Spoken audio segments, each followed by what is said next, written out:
listening and I forgot I'm going to speak. I'm getting so excited when we talk about innovation. It's something that in the past 20 years, people say, Jack, what are you doing? I call myself innovation. But most people say you're crazy. You're doing something never exists. And I'm very, very honored to be invited here today. I think I want to say great congratulations for this great innovation center, the opening. I met Simon Paris, I think, 10 years ago in Davos. I listened to his speech. His determination for innovation, leadership, courage inspired me. I would say many of the things that Alibaba doing that needs courage, needs determination, needs leaderships. So I think he is with us all the time. And I think this innovation center is also a gift for the 70th anniversary of Israel.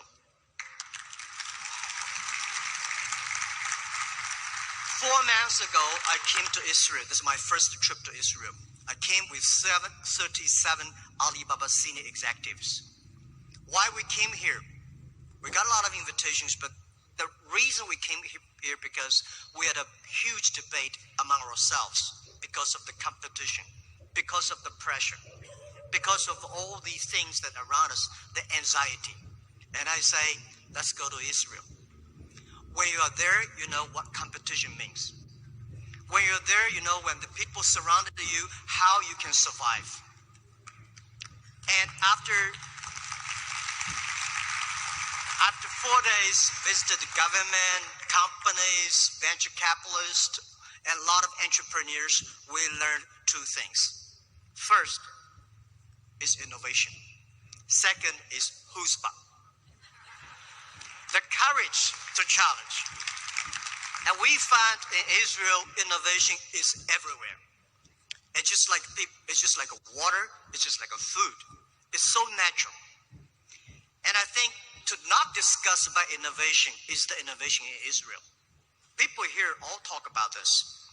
In the past 70 years, from my experience, for what we learned, that Israel people proved one thing.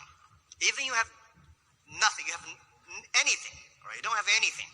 But if you have brain, if you have heart, you can make everything possible. From my understanding, brain is the place where you hold the knowledge, education, training. The heart is the place where you hold the wisdom. And IQ is the brain, and EQ is the heart. If you have a strong EQ, you may be easy to be successful, but people like you. You have a value, you have a friendship, you have trust. But if you have great IQ, it's very difficult for you to fail quickly. A lot of people easy to get success, but losing very quickly. That because they don't have enough IQ. When IQ and EQ connected, that means when brain and heart connected, that is the knowledge and wisdom connected, that is called innovation. And I believe that if you want to be successful, you should have the good EQ. If you don't want to fail quickly, you should have IQ. But if you want to be respected, you should have LQ, the Q of love. And Israel has all these things. Israel has the best education systems. I had a wonderful discussion with the Minister of Education. I learned a lot, and I think this is the treasure. Israel is the country. They know the most precious resource in the world is not oil, it's not the gas, it's the human brains. You make the human brains great. And Israel also have the great life experience that very few countries in this world have. You combine these things together. And that is the secret source of magic of Israel's success.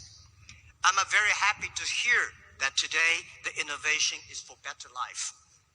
And this is Israel innovate not only for himself, not only for Israel. Israel innovate for humans, for the world. And this is the exact LQ we need.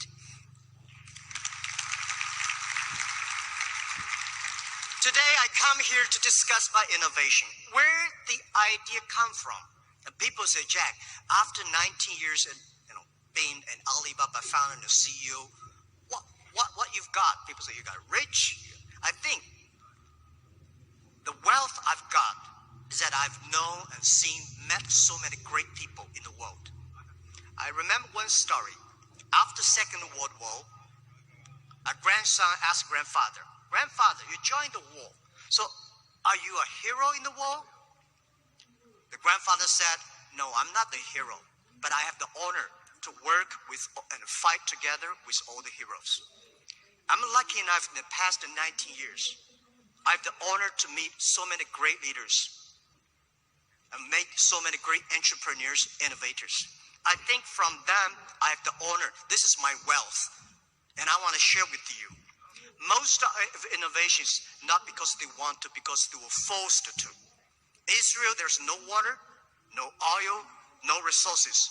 And most people innovate for success.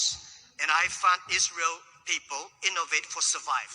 You don't have diamond, but you have the biggest diamond exchange in the world. And you don't make cars, but you have the best car technology in the world. You don't have water. And first time, 4 months, I heard that you are one of the biggest export of vegetables and fruits to the Europe. And you don't have water. That's amazing. And the other thing is that Alibaba, people say, "Jack, you are amazing. How could you make such a huge investment in 9 years ago to develop cloud computing? And you know nothing about technology." That is true. I know nothing about technology. I'm scared of technology. So I was the first the product tester of my company, because I said, if I can use it, 80% of people can use it. If I cannot use it, 80% don't want to use it. So 9 years ago, I know if we do not develop technology on cloud computing, Alibaba will bankrupt, because we cannot afford the cost of IBM and Oracle. The cost of using this IT is so too expensive for us. So we have to innovate. We have to design a technology that is simple enough. If we can use that technology simple and cost effective, not only for Alibaba, it's also going to support millions of the small business. We were forced. And the other thing is that, we have 11/11. November 11 is the largest shopping day of China. Last year, for the first minute of November 11, we had 80 million people came in for the first second. With that good technology, our company will bankrupt immediately. We sold more than $24 billion last year for one day. This year, we don't know how much we will sell for one night. It's the technology behind it. So we were forced to do that. And today, a lot of people say, "Oh, young people have no opportunities." I think that thing I've heard for 40 years. When I was young, I hate Bill Gates, because I think Microsoft take all the opportunity. IBM, Oracle, they take all the opportunity. But later I found, when people start to complain, that is the opportunity. Most people keep on complaining. If you can solve the complaining, if you solve the problems, and that is the opportunity. Innovation is the way to solve anxiety, worries, unsatisfaction. Innovation is for happier life. So we believe through the innovation, you can grasp the opportunity for success. The first technology revolution released the physical power of human beings. The second technology revolution released the distance. And this is the third technology revolution, release the human brains. Human beings, like Prime Minister said last night, we never satisfied with today. And the way to make yourself to change yourself, to embrace this challenge is called innovation. And I would like to say, who are those kind of innovative people? Who are these kind of people? I would say, those innovators, they look like crazy, stupid, lazy, and even liars. When we started Alibaba, I tell the story about I went to Silicon Valley raising fund. I talked to over 30 venture capitalists. They say, crazy. Alibaba, stupid, crazy name. And e-commerce in China won't work because China has no internet. China has a censorship, no credit card, no deliver, nothing else. So they think it's impossible to make. They think, Jack, you're coming here to tell a lie. But we believe China has the future. We believe internet is going to change the China. And at that time, e-commerce in American style is only support big companies. We believe small business. And people say, small business, they don't make money. How could you make money from them? They're right. We say, if small business in America, e-commerce for big companies, helping big company to cut the cost. We think helping small companies not to teach them how to cut the cost because they know better than you do. You should help them how to make the money. And washing machine. A lot of things are designed for lazy people. People don't want to wash, they have a washing machine. People don't want to climb, they have the elevators. Even the iPhone came, a lot of experts of telephone said, how could this stupid thing? There's no even press buttons. When Bell started to sell his telephones, a famous newspaper in America tell the policeman, please arrest that guy because he's cheating the people. So innovative people are believers. Most people seeing is believing.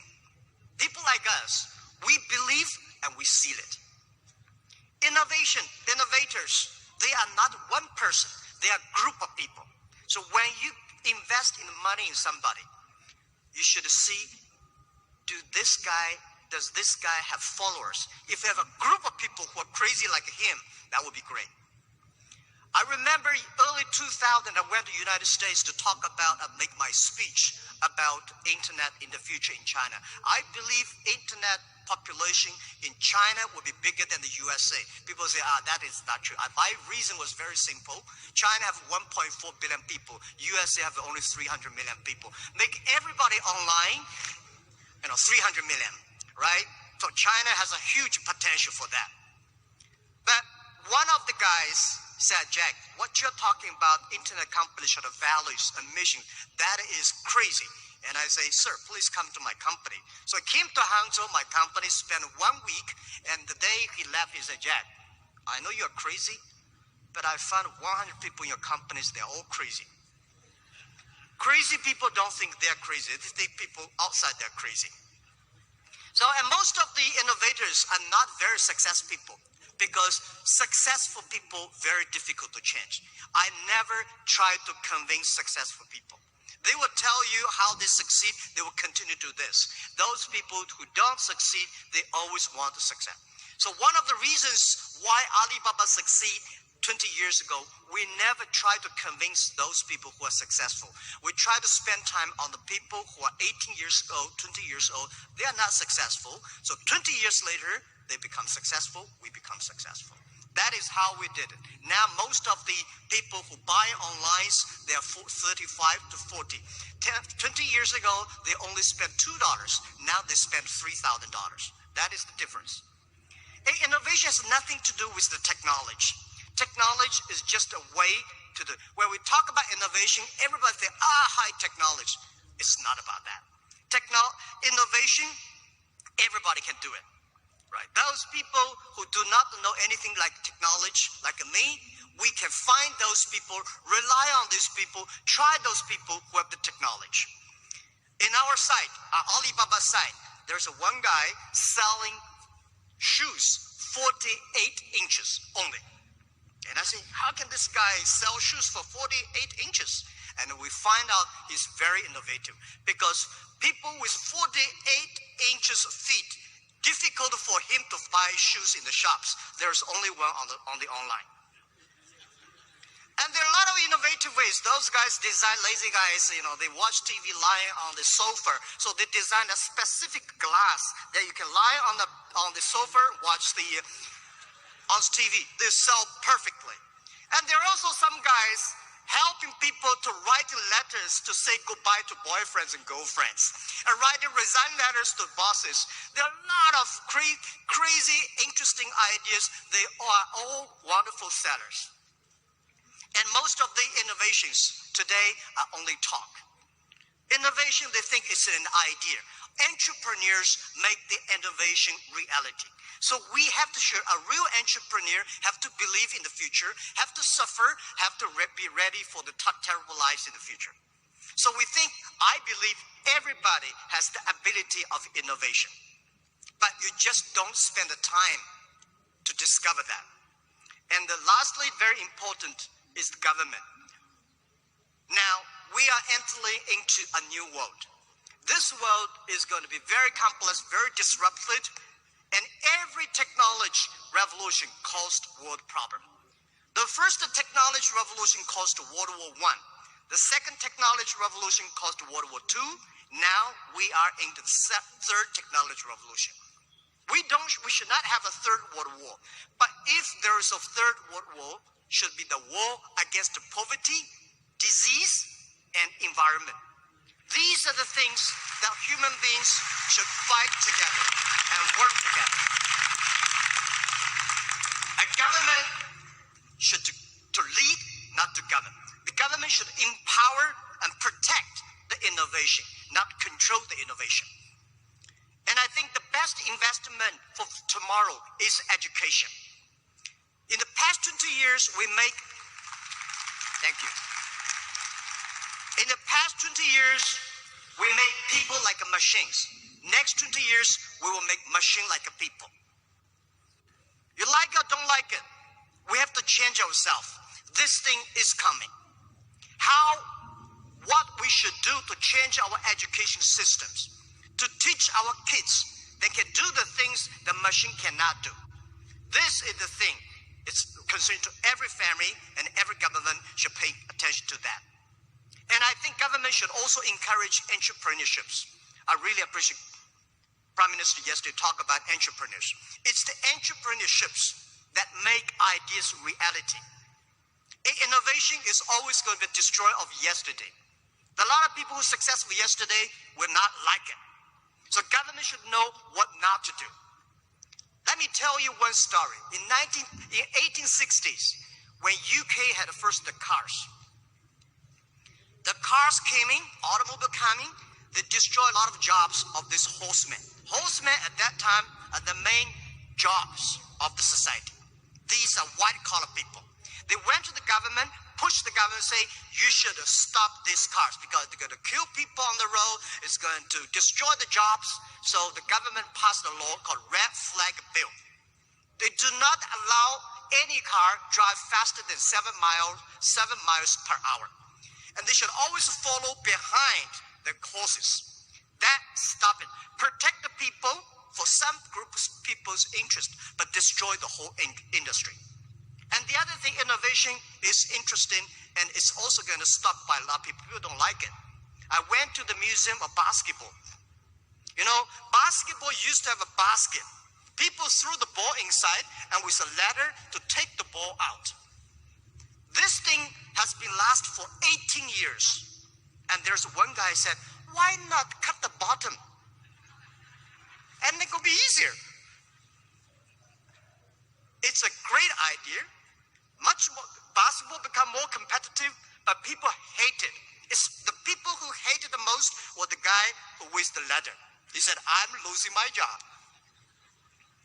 So this is what I want to say. People start to worry. Artificial intelligence, robots, jobs. But don't worry about it. Human beings are much smarter than machines. Machine can never control because machine only have chips. Human beings have the hearts. I remember 1995 when I studied internet in China. There is a big meeting. There's a small meeting among 24 people in Beijing in the evening for discussing for 3 hours. There are a lot of experts start to discuss about the internet. They think internet is going to destroy this, destroy that. A lot of worries. They think government should control it. Almost 22 years passed. Those things we worried never come up.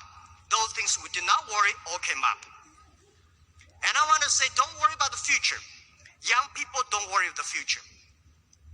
And don't worry about the size of the machine, I think small business don't worry about, because small business believe small is powerful, small is beautiful. Using innovation, small business can compete anybody in the world. And this is just like Israel.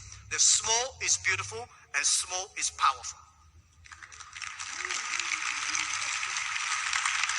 So my route is that rely on the young people, rely on the small business. Believe the future. Be optimistic. The world is beautiful. Today is just the beginning. But anything, remember, this is my philosophy of life the past 20 years. Today is difficult. Tomorrow is much more difficult. The day after tomorrow is beautiful. Most people die tomorrow evening. Thank you very much.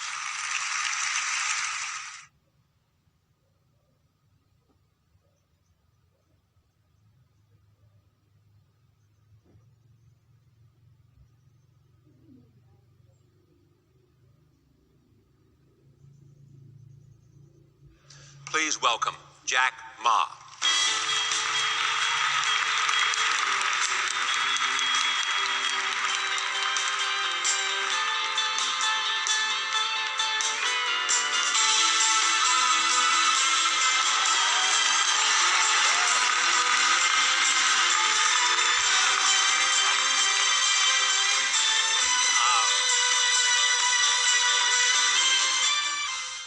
Nice crowd. Thank you. What brings you to Detroit? The small business, the entrepreneurs. I think I've been expecting this day for a long, long time. When I started my business, I tried to sell my products, ideas, and to the outside the world. Especially, I have a lot of friends who do import-export. They're all small business. 10 years ago, they could not go because they don't have visa, they don't have money, they don't have this, and don't have that. And I said, someday I hope Alibaba can build up a platform that all the small business can sell across the board easily, efficiently, and cheaply. So after 10 years, things like that, we just started. So you hope that they take away from this meeting an idea that there's this huge market in China. Yeah. And people who want to buy what they sell. Yep. I hope that, as I say, in the past 30 years, USA domestic consumption was the engine of global economy. And I told the people at that time, I say, if you miss the opportunity of selling your products to the world, to the USA, to the Europe, you may miss the chance. And today I want to tell the people that if you miss the opportunity of selling your products to China, you will miss the opportunity, you will miss the future. Next year, China will be a larger market than all other markets combined. The single biggest market in the world. But you said an interesting thing to me as we talked. You said, I want everybody in this room to know that if I can do it, they can do it. Yeah, when I started my business in 1995, it was very difficult. I had an idea. I invited 24 of my friends in my apartment because that year I went to Seattle, my first trip to the USA. In Seattle, I discovered internet. And I think this thing in the future may change the world. So Tell me about the encounter with the internet when you first saw it. Yeah, I went to the Seattle, and a friend of mine, he had a small office with like 4 or 5 computers. I never touched computer in my life before because computer was so expensive to me and so complicated. But my friend said, this is internet. Just to type in whatever word you want to type. I said, no, too expensive. I don't know which one to do. Even now, I don't know how a computer works. They said, Jack, it's not a bomb, just to type whatever. So the first word I typed in was beer. B-E-R, beer. I don't drink, I don't know why I typed a beer. I found American beer, German beer, Japanese beer, no China. So I typed the word China. There's no information about China. So I say, what if we can make some China information on the internet? Let people know about China. So that was the idea. So I came back to China and say, I want to resign from my school. You were a teacher. I was a teacher. I've been teaching in the university for 6 years. So I said, I want to do it. I invite 24 of my friends to my apartment. After 2 hours of explaining what I'm going to do, internet, and 23 of them say, forget it. He said, this thing never worked because there's no such thing called internet in the world. You know nothing about a computer, so why you want to do this? And only one people, he said, Jack, if you want to try it, just to try it. But if there's something wrong, just come back. And after a whole night thinking, I say, I still want to do it. Because most of the people, they have a fancy ideas in the evening, but in the day, when they wake up in the evening or in the morning, they go back to do the same job. We have to do something different. So from there, I started my business borrowing $2,000 US from my relatives and friends.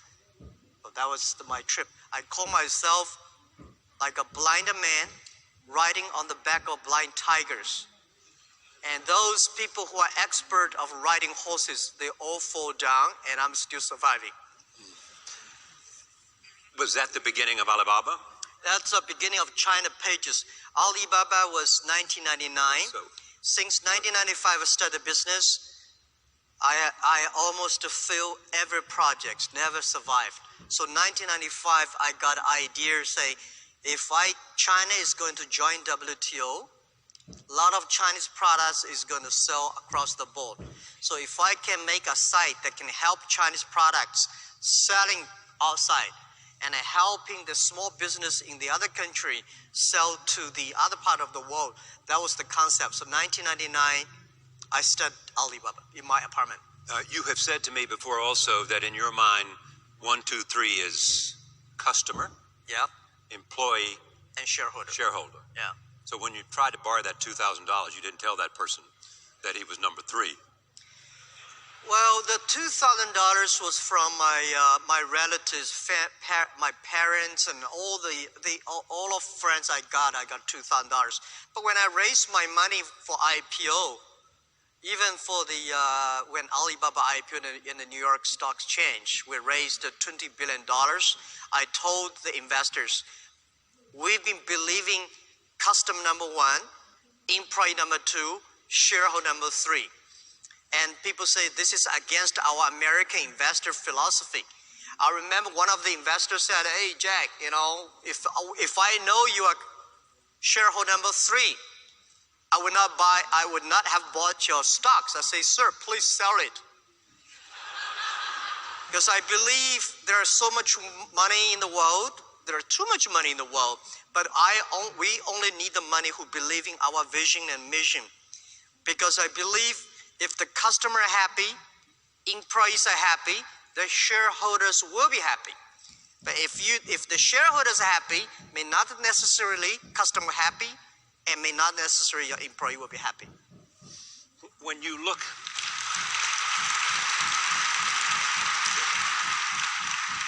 how important has 2 things, trust and culture, been?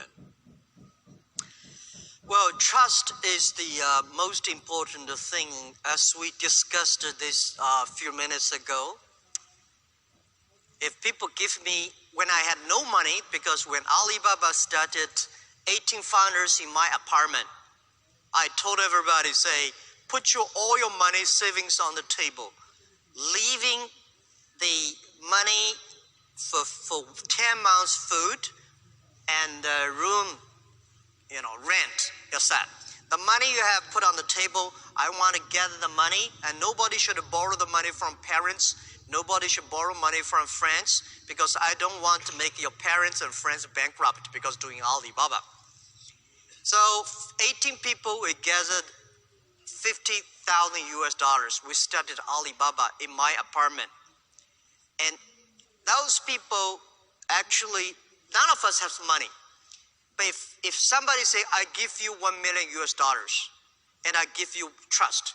Which one I would choose? I choose those people who give me the trust, because it's the trust that make us be united. It's the I think 18 founders, they trust me. Because they trust me, I have to be very loyal to them and loyal to the mission that we have. I think a lot of entrepreneurs know that I hate people work for me.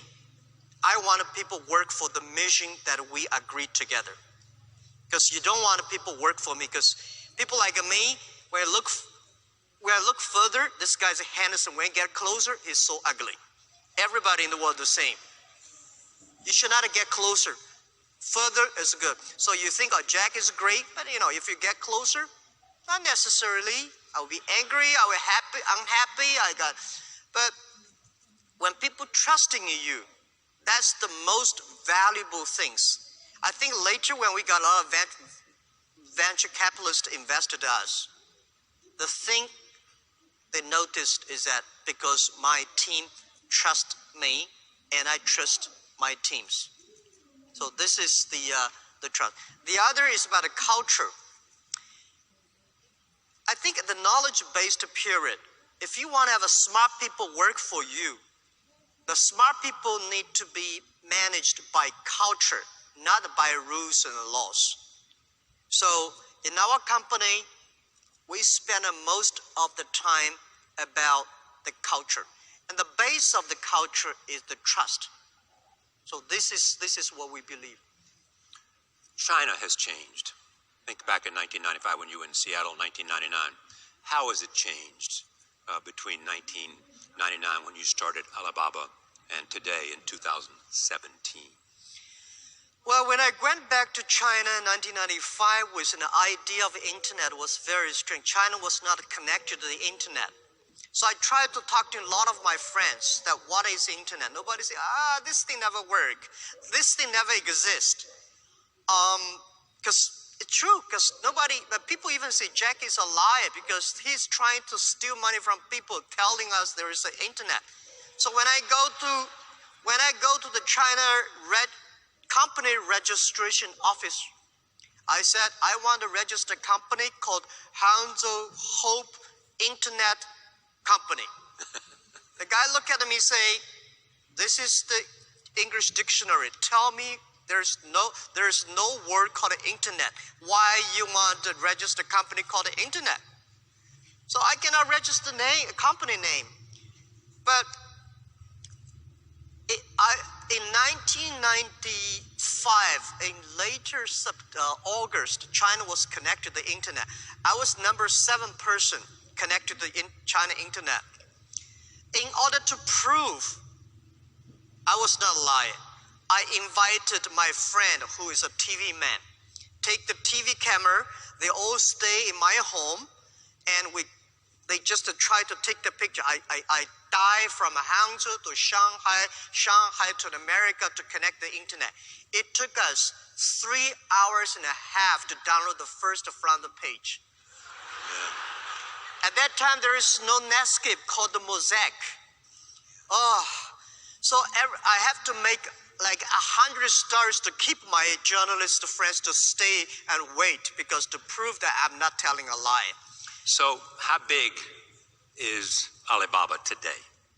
Today, from 1999, we have 18 founders to now we have close to 60,000 people. Our sales, called GMV, last year is over 550 billion US dollars. And it's just the beginning. We will probably go across 1 trillion US dollars in 3 years. In 3 years, so that's 3 years. 2020. That's the, no, I would say in 3 years is, 2020, that's the 20-year anniversary of Alibaba. This thing does not happen in 18 days or 20 days. When we started, year 2003, when I launched the Taobao and Tmall, was funny. We got 7 founders for Tmall or Taobao. I said, everybody go home. looking for 4 things that list on the website.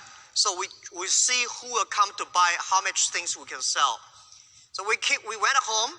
Everybody cannot find 4 things that in the home we can sell because we're too poor. So we gathered 21 products. We listed on the website. We waited for 3 days. Nobody come to buy. And then the next week, we start to buy and sell ourselves. For the first week, all the sales was among ourselves, and then another week later, somebody started testing sell. For almost 30 days, everything people sell, we all buy them. So we have a whole house of rubbish we bought online. Try to making sure that so those guys who were able to sell say, oh wow, this thing really can sell things. Then more people start to come to sell, and then we serve better, and that comes. So from there to now, $550 billion. Market cap is what? Market cap, Joe, like 350 billion something, 360, billion something, yeah. Some people, when they think about getting on the internet and trying to reach foreign markets, whether it's China or India or somewhere else, worry about counterfeiting. They worry about fake products, underselling them when they're not the real thing. How do you deal with that? How do you reassure them? Like any entrepreneur, when you start a business, you start to worry, and people around you worry much more than you do. When I started Alibaba, my parents worry, my wife worry, my friends worry, my teachers worry, my students worry, everybody worry. And they worry about a lot of things. The only thing that I worry is that I should not disappoint the people who believe in me. And when we started the Alibaba, we have a lot of things people worry. You know, when we started Alibaba, say, hey, you don't have a payment. You don't have a trust. People do not believe in online. They believe in face-to-face meeting. And government does not support internet. Nobody supports e-commerce. How could you do it? I think as an entrepreneur, if everything is ready, that does not need you. Because nothing is ready, that needs entrepreneurship. For counterfeit things, of course, there are a lot at the beginning, but you have to fix it. So in the past 15 years, we spent a lot of time because you have to making sure the customer feels safe, happy, the brand feels happy. Your reputation is the best. Your reputation is the best. Otherwise, people say, I sell on the site and my things were copied and stolen. So we using a lot of ways to do that. Today, more than 100,000 brands partner with us. And I think we are today, I assure all the SMEs here, we are the company online today, the leader on anti-counterfeit and IP protection. Because we know there are three things that would make our site die. 3 things that would be the cancer of our business: counterfeit, IP, and cheating. So a lot of things to worry about doing business. We also worry about people cannot receive money. If you sell things, nobody will. If you cannot receive the money, you'll be cheated. So we're using Alipay, we're using all the ways we do to try to making sure that SME can easily sell, easily receive the money, and customer service is good. When you created Alibaba, there were 3 things you said about it. I want to talk about the comparison with Amazon. You said it'll be asset light. You said it'll be a platform, not a retailer, difference from Amazon. And you said it would play on the world stage. Why did you decide to go that direction? A transactional company. Okay, I think the difference, Amazon is a great company. They did a fantastic job in America and the world, but they are e-commerce company. We are not an e-commerce company. We help others to become e-commerce. We believe every company can be Amazon. We try to empower the small business, a marketplace they can reach their customers. We try to empower the companies with the logistics so they can deliver things quickly and cost effectively. We try to empower this every small business. When they do e-commerce, they can easily receive the money. And this is all about. And we know that this company we made so much money in the past years. But we think this is all because of small business. And the money we made, we want to ensure that we want to build up an infrastructure of commerce. So going global is so important. We should help not only Chinese company, we should help the global company. So today, Alibaba come to America. We go to our CEO today is in Europe. We also have a lot of colleagues in Southeast Asia. We think we are not globalized Alibaba. We are globalized e-commerce. We try to making sure e-commerce infrastructure, the payment, the marketplaces, and the logistic can making sure everybody today can compete with Amazon, Microsoft, IBM. This is what we want. You've also been involved you made some really important acquisitions along the way. Where do you see Alibaba going over the next 10 years? You're already in Hollywood. Yep. You're in the cloud. I mean, you're doing things that are beyond the transactional basis of your business. We doing business, we go from marketplaces to payment to logistic and to cloud, not because we think there's money there. We believe when we build the marketplaces, if we don't have the payment solutions, our customers cannot do transactions. When we have the payment, we know if we don't have logistic, they cannot finish the transactions.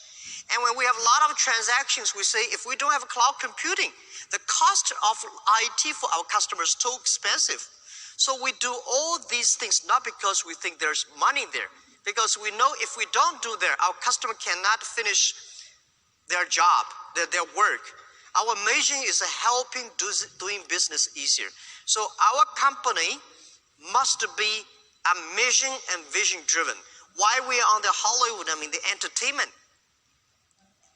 Because we think 10, 20 years later, we have to know one thing. The world and everybody, no matter how rich you are, you want to be, or how successful you are, or unsuccessful you are, the most important thing is happy and healthy, which is called a double H strategy. Healthy and happy. Yeah. So now in this next 10 years, we are very confident about everything we are doing. Our marketplaces, e-commerce will keep on growing. Our financing will keep on growing. Logistics will keep on growing. Cloud computer will keep growing. And then when we have that much money, how can we help the small business when they do business? Their business are happier and healthier. So that's why, so we do not think we are a company. We think we are economy. Today, Alibaba is an economy. Alibaba is economy. The size of Argentina's economy. Yeah, our GMV last year, $550 billion is almost like Argentina. We are ranking number 21, 22 country, GDP-wise. And in next 3 years, we'll go across $1 trillion. And we hope in 20 years, by year 2036, we will be the 5th largest economy of the world. That is America, China, Europe, Japan, and there is economy.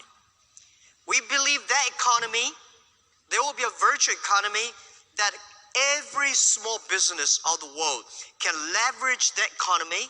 They can sell their products across the world. Every consumer of every country, they can buy things through their mobile phone or any device all over the world. Everything they place on the line, within 72 hours, they will receive it. So this is our vision. Of course, Alibaba does not own that economy. We want to join the force with all the partners to build that economy. So it's never crossed your mind that maybe we should own a lot of assets that we should have an inventory, that we should engage somehow beyond what we do in terms of making things? No, I think whether we should have inventory or not inventory depends on whether our customer need it. If our customers say, Jack, you should build more warehouses, we build warehouses. If our partner does not have the capability of doing things, our business need it, we do it. We do it not because, we do it not because there's money. We do it because it is necessary. Do your competitors primarily come from China? Tencent? The others? No. I think... Who do you see as your competitor? Who do you say as our competitor? I don't know. Yeah, we have competed with Tencent here. We competed with Amazon there. But to me, I think it's too early. Next 30 years, e-commerce is going to change the world. So it's like, I've been saying this to my team since when we were in the apartment. When we were in the apartment, I say, guys, in next 10 years, in the future, Alibaba will be the top 10 websites of the world. And my founders look at me and say, what does number 10 mean? Today we are ranking like a 500 million something at the back. But you have to believe it. And then I told the team that internet is like a 10,000 meters running racing.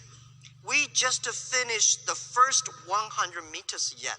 Do not think the people beside you is a competitor. Running for another 3,000 meters, then you know who is a competitor. We are good today.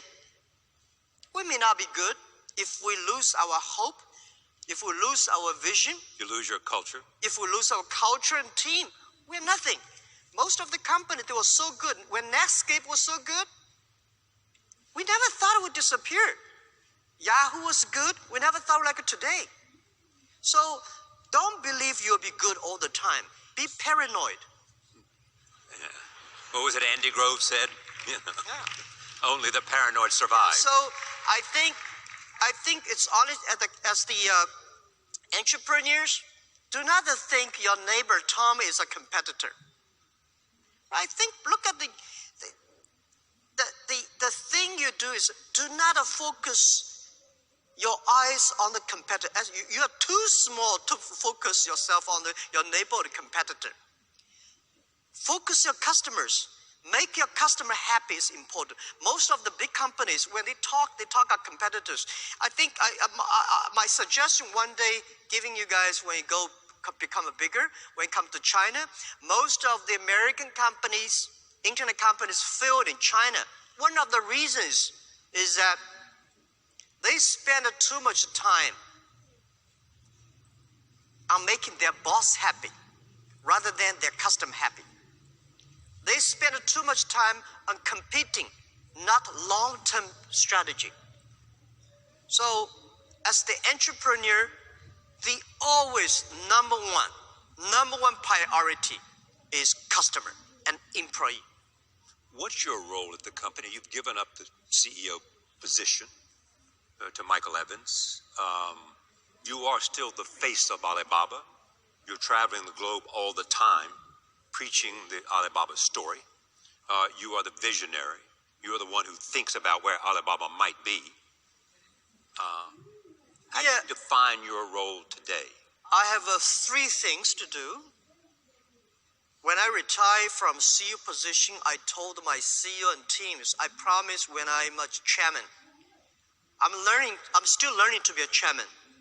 I thought I would become a chairman when a company is big. I should have more free time, play golf on the beaches. But I find, oh my God, I fly 870 hours in the air last year, and this year 1,000 hours in the air. 3 things. The first thing I would do is I would making sure our company is a mission-driven company. Mission And a vision-driven company. We have to making sure the whole company believing we are building up an economy that can empower every small business, young people, women. They can easily do business through internet. This is number 1. So I'm talking to everybody. everybody in the company I meet. I remember there was a guy called David Wong.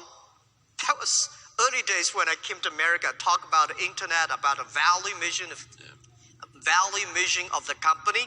This guy sitting there, he was working for Fortune 500. He said, Jack is a crazy guy. How could you, a company has no business model, no money, and talk about the mission, vision, and value. I say, David, come to my company. So I came to China, spent 3 days in my company. When he leave, he said, Jack, I found you are crazy. Now I found 100 crazy guys in your company. They all talk and seem like you.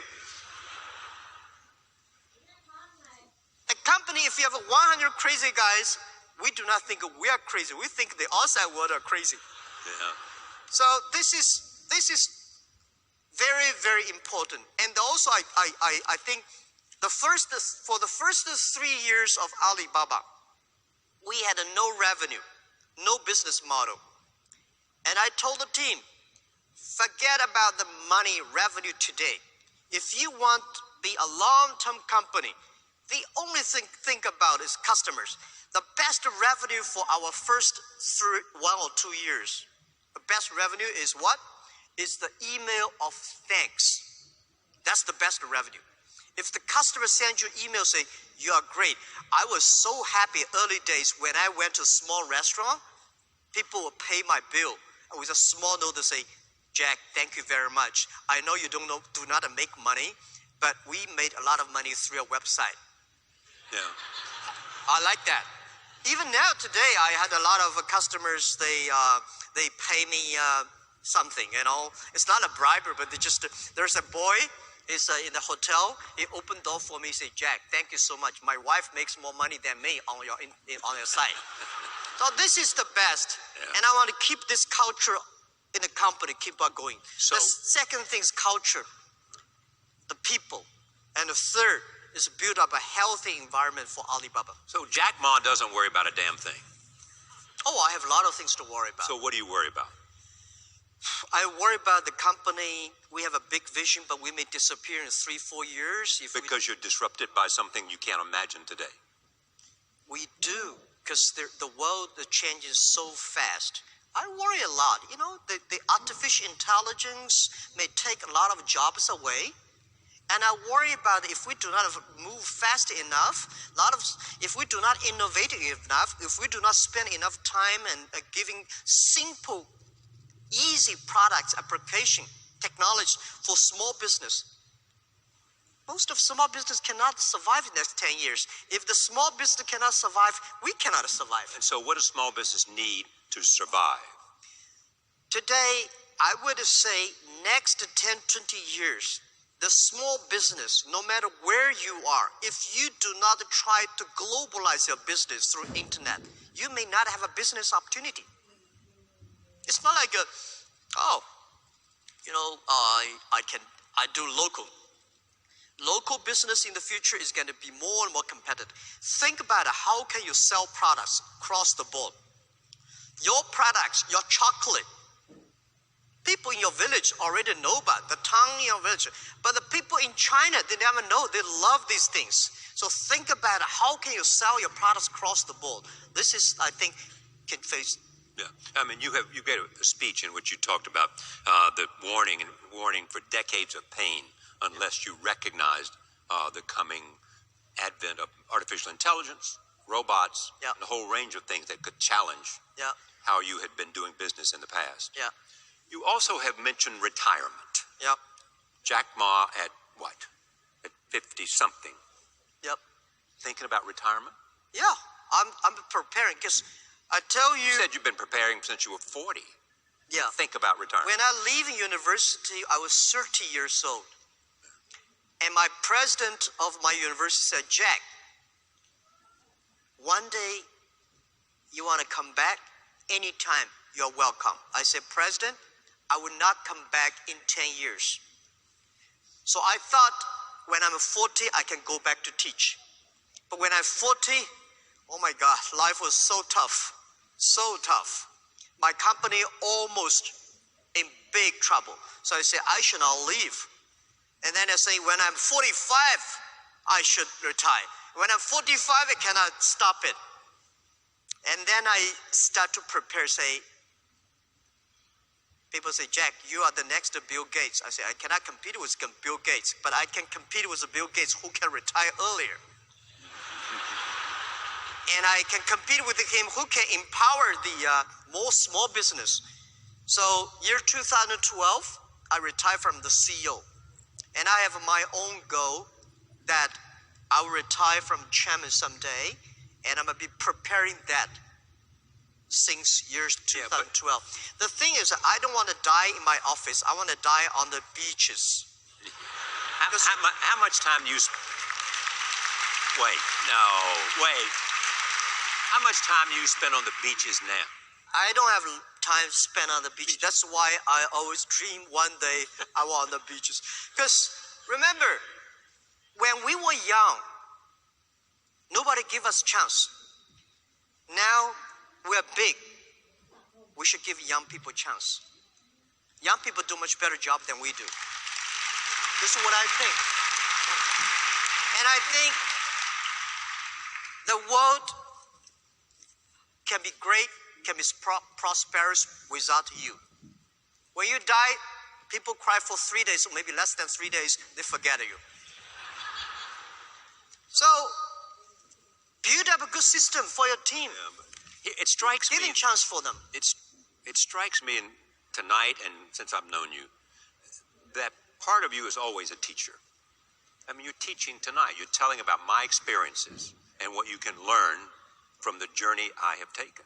Yeah. The idea of sharing experiences is part of teaching for you. Yes, I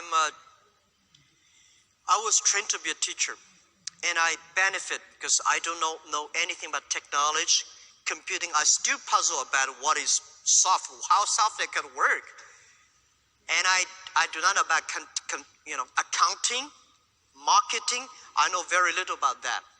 But the thing I learned from being a teacher, that a teacher always want his students to be more successful and better than you are. So this is, I learned to be a good CEO. When I hire people, I always want to hire those people who are smarter than I am. And today I give a lot of advice to my colleagues. When they hire people, there's one judge. Look at the young man. If you think he will be your boss, he will be my boss in 5 years, hire him. Do not find people who will follow you all the time. So as a teacher, you want this student become a banker, this is a scientist, this is a mayor. You don't want this student bankrupt, that is in jail. So this is the way that I benefit. And then when I become a CEO, I call myself Chief Education Officer. And I love to talk, I love to share, because when as a teacher, you may not know a lot of things. The only things you learn and you share. People may not like the way I talk. And my job is not to make people happy. My job is to make people think.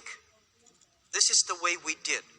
If it is helpful for you, take it. If it's not helpful for you, just to forget it. So I love to be with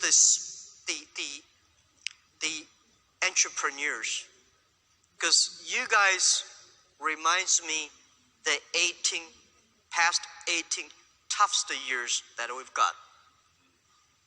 And I believe one thing, I'd give my advice to all of you as an entrepreneur. Today is very difficult, and tomorrow is even more difficult. But the day of tomorrow is very beautiful. Most people die tomorrow evening. You have to work hard, you have to learn, you have to rely on your team. And that's my business. I like to be a teacher. I was going to ask you about legacy, but I'm not going to ask you about legacy because I think you just summed it up yourself. It's a great pleasure to be here with you. Jack Ma, thank you. Thank you.